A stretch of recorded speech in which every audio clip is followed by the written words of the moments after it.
Coming up on this episode of the Healthy, Wealthy, and Wise podcast. In terms of the press, I think the press is great, but my bone to pick with them is they like drama. They like controversy. It's like a horror movie. Why do people go to horror movies? They like being scared and made uncomfortable, whatever. But when the movie's over, they say, well, it was just a movie and I don't have to worry about it. My point is that our media is not always out to, get the word of the person. A lot of it is theater. I mean, they do it on purpose because they know what's going to happen. Welcome to the Healthy, Wealthy, and Wise podcast with Dr. William T. Choctaw, MD, JD. This podcast will inform, educate, and motivate you to live a more healthy, wealthy, and wise life. It's powered by the over 50 years of medical experience of this Yale University Medical School trained surgeon, who also received his Juris Doctorate from Western State Law School. He has executive experience as a former mayor of Walnut, California, as a chairman of the nonprofit Servants Arms, and as president of Choctaw Medical Group Incorporated. You've got questions or concerns, he's got answers for both. So let's listen in on an interview already in progress. Well, welcome, Attorney Bernie Brown. We're absolutely delighted to have you with us on this beautiful Saturday in the great state of California.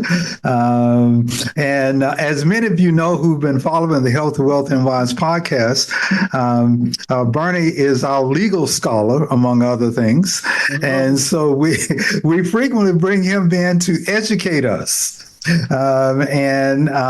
Initially with this podcast, we decided we had thought that we weren't going to really get too much involved with what was going on and politically, but I think this is such an extraordinary year politically.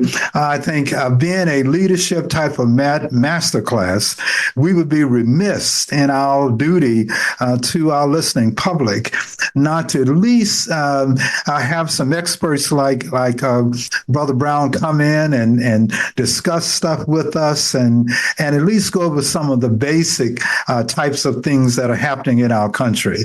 So welcome again, Bernie, to the Healthy, Wealthy, and Wise podcast. Well, thank you so much for having me. Whenever I come here with you, I feel healthy, wealthy, and wise, and I feel blessed. So thank you so much.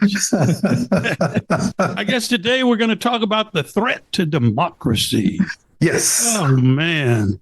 When I was a young man, I thought democracy was secure. I looked at society, way back in the 60s and the 50s. Yep. And, there were injustices. But I looked at our country and I felt like, well, there's one thing we can rely on. And that's democracy. Exactly. Majority rule. But guess what? Now I believe there is a serious threat to democracy. Understood. Especially if Trump if he loses the election. Understood. And see, and I think, quite honestly, there's a threat only if he wins. And that's interesting. Because I think if he loses, it won't matter. It really won't matter. Yeah, you can have a few insurrectionists, okay, but we're a tough country, and we've had demonstrators for years for different reasons, and that does not bother me at all. Well, I'm just so concerned by the fact that his followers have blind allegiance to him. That's true. I would agree with that. But I think one of the things that individuals who become very concerned about what happened in 2020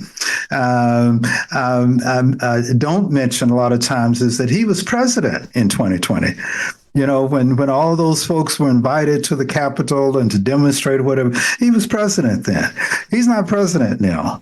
And if he does not become president, Joe Biden is president. And I just don't think that these most powerful men in the world, at least at that time, would allow anything to threaten our democracy the way it potentially was about to do in 2020.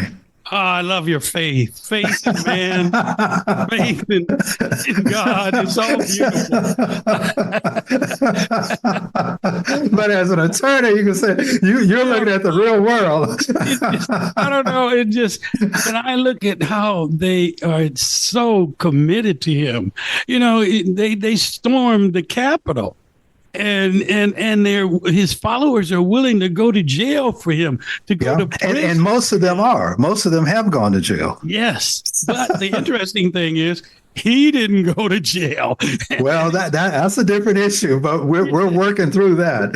Yeah, we're working on that. You know, it's kind of interesting because I don't know whether you've seen on YouTube, there have been these interviews on YouTube where these reporters go to Trump rallies and MAGA meetings, and they ask his supporters, you know, questions.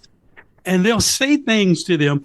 And one of the things that they've done about 3 or 4 different times is they will say to a Trump supporter, they'll pull him over to the side and say, "Oh, did you hear? President Biden has just been convicted of like 15 counts of fraud and filing false documents. And also he got a judgment against him. It's a multi-million-dollar judgment against him for defamation."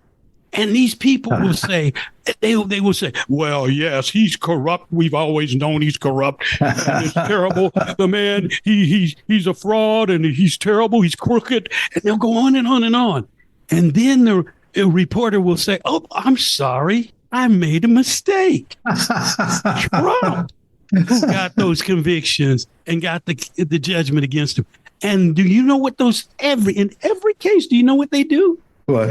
They immediately start saying, "Oh, well, that couldn't have happened. The system is the system is rigged. It's a fraud against him." And they immediately start denying that it could be true. Well, you know, I have no doubt that there is a group of people who will believe anything that the ex-president says. But what I do is I put it, what I call, put it in perspective. There are roughly 370 million people in this country. The ex-president has never won the popular vote. The one time he was fortunate enough to win the presidency was with the Electoral College. He's never won the popular vote. My point being, the majority of Americans in this country are not those small minority true believers, et cetera, et cetera. And I think, in terms of the press, I think the press is great, but my bone to pick with them is they like drama. They like controversy. It's like a horror movie. You know, why do people go to horror movies? You know, they like being scared and made uncomfortable, whatever. But when the movie's over, they say, "Well, it was just a movie and I don't have to worry about it." My point is that our media is not always out to, get the word of the person. They a lot of it is theater. I mean, they do it on purpose because they know what's going to happen. You don't see them going to Biden's group and saying that. No, they like for people who say crazy stuff, you know, because then they put it on the web or they put it on the media, whatever. And so I think I just put it all in perspective. I don't think that's the majority at all. Yeah, crazy stuff gets the headlines. Yes, absolutely. That's what gets. If it bleeds, it leads. Right. Yes. And the media, they prey on that. Yes. But it's interesting because we've come to a place in history, the history of our nation, at a time when both sides believe that there is a threat to democracy. The Republicans believe that there is a threat to democracy, and the Democrats believe that there is a threat to democracy. I mean, they've done these surveys. Republicans believe that the Democrats are cheating. that they're allowing non-citizens to vote in the elections and illegal aliens to vote in the elections, that they're cheating with regard to the vote counts. Who taught illegal aliens how to vote? I find that fascinating. But anyway, I'm sorry. Hey, go on. Yeah, I mean, they think that they're miscounting the votes. I mean, Trump is propagating, he's promulgating, he's sending all these messages out, and they're eating it all up, and they're believing, and so they believe they still.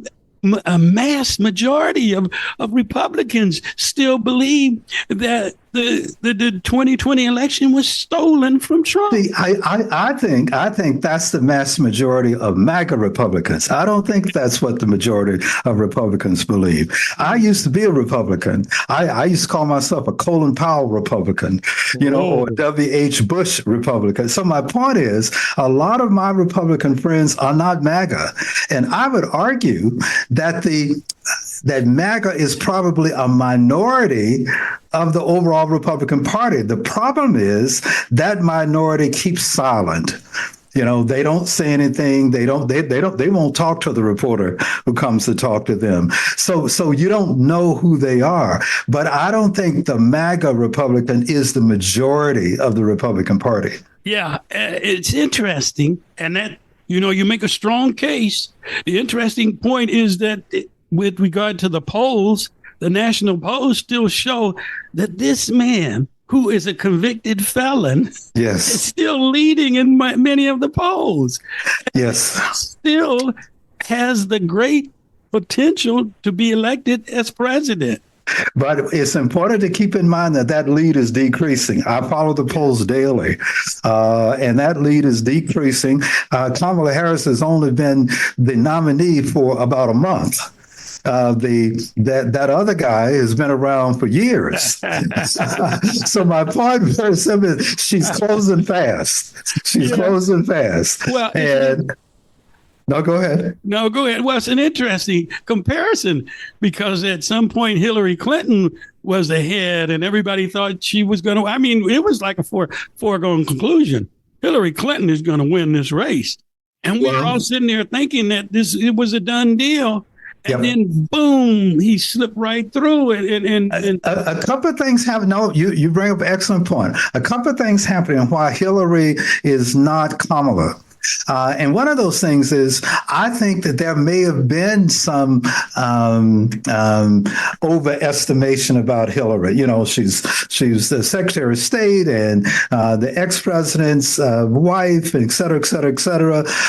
And I think it may very well have been that the Democrats sort of slept a little bit on that one, because, believe in the polls or whatever. My point being, that won't happen in 2024 because it happened 20 years ago. I mean, 4 years ago. No, 8 years ago. So my point is, I think the Democrats have learned their lesson about that. With the candidate. I certainly hope you're right. The thing that scares me is these people, pardon me for using this term, who are hiding in the closet. And it is I think there are a lot of people out there, because I've spoken to them, who don't believe that a woman should be president. I agree with that. They'll never say it verbally. I mean, they openly. They won't just come out and say, I don't think a woman should be president. I agree. A lot of people out there who don't want a black person, who don't want another black president. I agree. Want the first black president. Yes, so, but he won anyway. And I agree with you. I think that one of the lessons I think that's learned this year with the Democrats as compared to when Hillary ran was they believed the polls that showed her ahead in these places. And when the election was done, they found out that those polls were off because a lot, to expand your point, a lot of people, when questioned by the polls, won't tell them the truth. They don't want to say that they support Trump. They'll say they don't, or they'll say nothing. So I think that you have to add in an undercount with his numbers. I definitely agree with that. And I think that's the lesson that the Democrats have learned this time. And that's why when you hear Harris or Walz or any of them say, ignore the polls. Ignore the polls. We got to work real hard, blah, blah, blah, blah, blah, blah, because I think they're trying to learn that lesson. Second thing, very quickly, is that I think Russia was involved, toward the latter part of the campaign, in addition to other types of disinformation. And I think we as a country probably were not as sophisticated as we are now with factoring in the disinformation. Think about this guy Becker, or Pecker, I think is his name, who's the ex-president's buddy. And his job, along with the ex-president, was putting out false stuff on a weekly basis. And, and you may not always believe it, but if you see 100 things, you may say, well, maybe there's some truth to that. So those things that were done with Hillary, unfortunately, people know now and can protect against them. Yes. Well, I'm always shocked at how loyal people are to Trump, but part of it is because he knows how to press the right buttons, and yes, and like he plays the subconscious. Yes. And what you say? Well, what do I mean by that? Well, I saw recently he came out with an ad, and he was talking about how whether Kamala could stand up to Putin, and whether she could stand up to China and North Korea, those leaders there, and the underlying message that she's a woman. Yes. and so women are stronger. Yeah.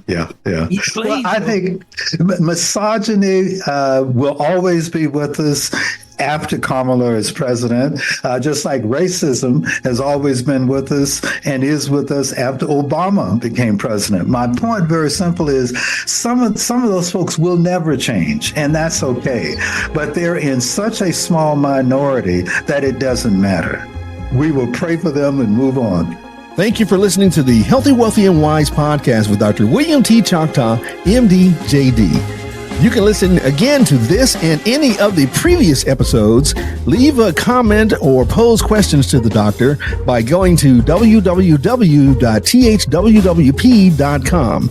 That's www.thwwp.com, and you've got it. It's also available wherever you get your podcasts. Be sure to follow, like, share, and subscribe if you haven't already. Then tune in for the next episode of the Healthy, Wealthy, and Wise podcast with Dr. William T. Choctaw, MD, JD, a production of Changemakers Communications, LLC.